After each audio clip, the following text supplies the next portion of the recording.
അസ്സലാമു അലൈക്കും വറഹ്മത്തുള്ളാഹി വബറകാതുഹു. കർണാടക ഷിരൂരിലെ മണ്ണിടിച്ചിലിൽ കാണാതായ അർജുൻ്റെ ലോറിയുടെ GPS ലൊക്കേഷനുമായി ബന്ധപ്പെട്ട് പുറത്തുവരുന്ന വിവരങ്ങൾ തെറ്റെന്ന് സതീഷ് കൃഷ്ണ സെയിൻ MLA. അപകടമുണ്ടായ രാവിലെ 8:40 ലോറിയുടെ GPS അവസാനമായി ലഭിച്ചതെന്ന് MLA മാധ്യമങ്ങളോട് പറഞ്ഞു. അപകടമുണ്ടായ 16 പുലർച്ചെ 3:47 അവസാനമായി ലോറിയുടെ എൻജിൻ ഓണായതെന്ന് MLA പറഞ്ഞു.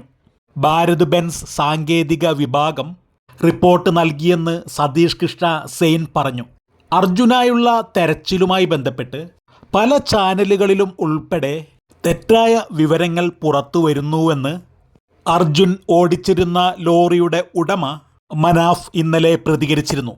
അർജുനെ കാണാതായ ശേഷവും അർജുൻ സഞ്ചരിച്ചിരുന്ന ലോറി ഓണായെന്ന വാർത്ത വന്നതെങ്ങനെയെന്ന് തനിക്കറിയില്ലെന്ന് മനാഫ് പറഞ്ഞു.